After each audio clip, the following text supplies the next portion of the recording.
The question is what is investment decision. तो अगर हम बात करें इन्वेस्टमेंट डिसीजन की, तो इन्वेस्टमेंट डिसीजन में हम ये डिसीजन लेते हैं कि हमारे पास जो भी फंड्स अवेलेबल है हम उसको किस तरीके से डिफरेंट एसेट्स में इन्वेस्ट कर सकते हैं कि हम उससे मैक्सिमम पॉसिबल रिटर्न को जनरेट कर पाए, राइट।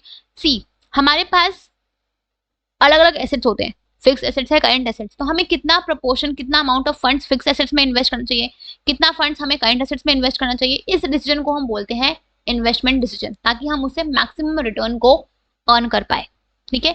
ये आपके डिसीजन दो टाइप्स के होते हैं, एक होते हैं लॉन्ग टर्म इन्वेस्टमेंट डिसीजन, एक होते हैं शॉर्ट टर्म इन्वेस्टमेंट डिसीजन।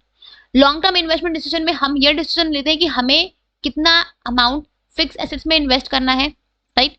और शॉर्ट टर्म इन्वेस्टमेंट डिसीजन में हम ये डिसीजन लेते हैं कि हमें कितना फंड्स शॉर्ट टर्म एसेट्स में या फिर करंट एसेट्स में इन्वेस्ट करना है, ठीक है। तो आप लिख सकते हो कि it is a decision, it is a decision concerned with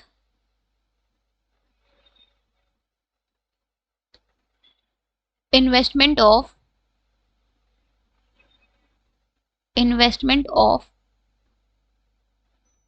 firms funds in different assets,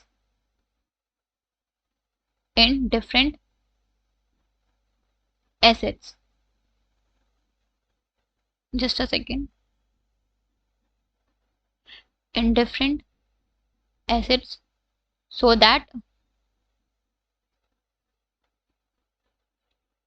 maximum return could be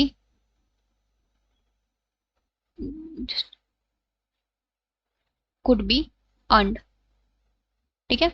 this is your investment decision, ठीक है। It is of two types, long term and short term investment decision.